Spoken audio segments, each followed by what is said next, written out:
सभी दर्शकों को सादर जय श्री राम। मित्रों, सन 1947 में भारत स्वतंत्र हुआ। इसके पश्चात संपूर्ण राष्ट्र के चौराहों पर लगी रानी विक्टोरिया, जॉर्ज पंचम की मूर्तियां हटाई गईं। सड़कों के नाम बदले गए। दिल्ली का इरविन अस्पताल जयप्रकाश नारायण अस्पताल बना। मिंटो ब्रिज को शिवाजी ब्रिज कहने लगे। मुंबई में विंसेंट रोड को डॉक्टर बाबा साहब अम्बेडकर रोड का नाम दिया गया और विक्टोरिया टर्मिनल को छत्रपति शिवाजी टर्मिनल कहा गया। ये पुराने नाम पराधीनता के चिन्ह थे, इसलिए हटाए गए। बाबरी ढांचा भी गुलामी का चिन्ह था। श्री राम जन्मभूमि मंदिर स्वतंत्रता का चिन्ह है, भारतीय संस्कृति के स्वाभिमान का प्रतीक है। एक समय लगभग आधा यूरोप इस्लामी वर्चस्व में था। उस समय इस्लामी आक्रांताओं ने अनेकों चर्च गिराकर वहां मस्जिदें बनाई। स्वतंत्रता प्राप्ति के पश्चात इन सभी मस्जिदों को ध्वस्त कर वहां पुनः चर्च बनाए गए। यह पराधीनता काल में किए गए अपमान का परिमार्जन था। पोलैंड का प्रसंग तो अत्यंत प्रेरणादायी है। 1815 में रूस ने पोलैंड को हराया। इसके बाद रूस ने पोलैंड की राजधानी वार्सा में एक बड़े चौराहे पर एक भव्य चर्च का निर्माण किया। प्रथम विश्व युद्ध की समाप्ति पर जब 1918 में पोलैंड स्वतंत्र हुआ, स्वतंत्रता प्राप्ति के पश्चात पोलैंड की नई सरकार ने रूस निर्मित चर्च को गिराया और उसी जगह पर एक दूसरे चर्च का निर्माण कराया। अब प्रश्न ये है कि रूस और पोलैंड दोनों ही ईसाई देश हैं, दोनों ही चर्च में जाके प्रार्थना करते हैं, फिर भी चर्च को क्यों गिराया गया? और गिराना था तो वहां दूसरा चर्च क्यों बनाया गया? जब स्वाभिमानी पोलैंड सरकार से इस प्रकार का प्रश्न किया गया तो उनका उत्तर था रूसी चर्च पराधीनता का प्रतीक था, अतः वह गिराया गया और यह नया चर्च हमारी स्वतंत्रता का प्रतीक है। यह है राष्ट्रीय स्वाभिमान की भावना और इसी भावना से मथुरा, काशी सहित हमारे सभी 42,000 मंदिर पुनः मुक्त होने चाहिए। आइए चलते हैं श्री राम जन्मभूमि मुक्ति संघर्ष गाथा के चतुर्थ भाग में। मित्रों, पिछले भाग में हमने जाना कि 22-23 दिसंबर की मध्यरात्रि, 22-23 दिसंबर 1949 की मध्यरात्रि को बीच वाले गुंबद के ठीक नीचे अर्थात ठीक श्री राम जन्म स्थान पर रामलला प्रकट हुए। ये रामलला स्वयंभू थे और श्री रामलला तीनों अनुजों के साथ प्रकट हुए थे। वस्तुतः यह हिंदू पक्ष की प्रथम उल्लेखनीय विजय थी जो श्री रामलला ने स्वयं प्रकट होकर हमें प्रदान की थी, पर अभी बहुत संघर्ष शेष था। श्री रामलला के प्रकटीकरण का समाचार जंगल में आग की तरह फैला। श्री रामलला का प्रकटीकरण हजारों संत महात्माओं की तपश्चर्या, वर्षों से पीड़ित हिंदू जनमानस की पुकार से हुआ था। इस विषय पर उस समय मौके पर तैनात एक मुस्लिम सिपाही की न्यायालय में जो चश्मदीद गवाही थी उसमें उसने बताया, अजीब मंजर था हुजूर, मैंने देखा, बहुत रोशनी हुई थी, रामलला प्रकट हुए थे और आरती होने लगी थी। श्री रामलला के प्रकटीकरण का समाचार फैलते ही वहां पर हजारों लोगों का एकत्रीकरण हो गया। शीघ्र ही यह समाचार नई दिल्ली में तत्कालीन प्रधानमंत्री के पास भी पहुंचा। कहा जाता है कि समाचार सुनकर नेहरू जी बहुत नाराज हुए और उन्होंने सीधे तत्कालीन डीएम फैजाबाद के नायर को आदेश दिया कि मूर्तियों को हटा दिया जाए और पूर्व स्थिति बहाल की जाए।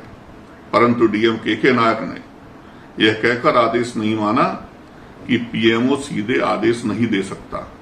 तब नेहरू जी ने तत्कालीन उत्तर प्रदेश अर्थात संयुक्त प्रांत आगरा एवं अवध के मुख्यमंत्री गोविंद वल्लभ पंत जी से मूर्तियां हटाने को कहा, परंतु उन्होंने भी कानून व्यवस्था की स्थिति का हवाला देकर ऐसा करने में असमर्थता प्रकट की।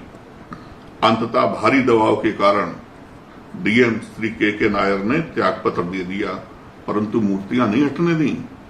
मित्रों, मैं संपूर्ण हिंदू समाज, आप और अपनी तरफ से डीएम साहब के इस कार्य की प्रशंसा करता हूं और उनके प्रति कृतज्ञता ज्ञापित करता हूं। 29 दिसंबर 1949 को फैजाबाद के सिटी मजिस्ट्रेट ने संपूर्ण जन्मभूमि स्थान अपने अधिकार क्षेत्र में ले लिया। श्री राम जन्मभूमि स्थित स्वयंभू विग्रह को सरिया के फाटकों के अंदर ताले में बंद कर दिया गया। म्युनिसिपल बोर्ड के चेयरमैन प्रिया दत्ताराम को परिसर का रिसीवर नियुक्त किया गया और सरकार द्वारा नियुक्त पुजारी को प्रतिदिन 2 बार आरती की अनुमति प्रदान की गई। मित्रों, सोचिए क्या स्थिति रही होगी। केवल 2 बार ताला खुलता था, सरिया का फाटक लगा हुआ था, उसके अंदर जाकर के पुजारी 2 बार आरती करते थे, लेकिन सभी राम भक्तों को बाहर से ही दर्शन करने पड़ते थे। किसी को भी अंदर जाने की अनुमति नहीं थी। यह स्थिति लंबे समय तक चली। आगे बताएंगे इसमें कब परिवर्तन हुआ। 16 जनवरी 1950 को हिंदू महासभा के गोपाल सिंह विशारद और दिगंबर अखाड़े के महंत परमहंस रामचंद्र दास ने फैजाबाद अदालत में एक मुकदमा दायर किया। दोनों ने वहां पूजा पाठ की अनुमति मांगी तथा न्यायाधीश से प्रार्थना की कि वे श्री रामलला की मूर्ति न हटाने का आदेश दें। इस पर न्यायालय ने अस्थायी निषेधाज्ञा जारी करके श्री रामलला की मूर्ति जन्म स्थान से हटाने पर रोक लगाई। 3 मार्च 1951 को जिला दीवानी न्यायाधीश ने तथा बाद में उच्च न्यायालय की खंडपीठ ने भी इस अंतरिम आदेश को कायम रखा। 30 जुलाई 1953 को सिटी मजिस्ट्रेट ने आज्ञा पत्र द्वारा मामला कि अब शांति भंग की कोई संभावना नहीं है, इस कारण से इस मामले को बंद कर दिया। एक मुस्लिम नागरिक ने जैसे थे आज्ञा के विरुद्ध अर्थात श्री राम जन्मभूमि स्थान पर जो स्टे था, यानी मुस्लिमों के प्रवेश पर रोक तथा श्री राम लल्ला की मूर्ति के सम्मुख आरती पूजन भजन जारी रखने की आज्ञा के विरुद्ध अपील दायर की। इस आज्ञा को खारिज करने की प्रार्थना की। 30 अप्रैल 1955 को न्यायालय ने यह अपील खारिज कर दी। इसके बाद 1959 में बैरागियों के निर्मोही अखाड़े ने भी स्वामित्व का विवाद दायर किया, जिसमें रिसीवर को हटाने तथा जन्मभूमि मंदिर का प्रबंधन महंत जगन्नाथ दास को सौंपने की मांग की गई।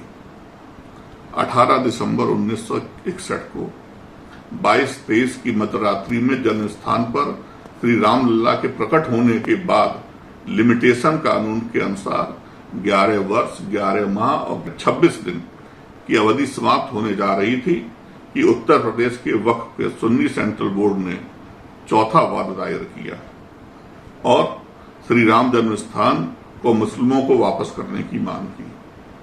16 दिसंबर 1964 को फैजाबाद की दीवानी न्यायाधीश ने सभी अभियोगों की एक साथ सुनवाई आरंभ की। विचाराधीन सभी विषयों पर सभी पक्षकारों के तर्क सुनकर 21 अप्रैल 1966 को अपना निर्णय सुनाया।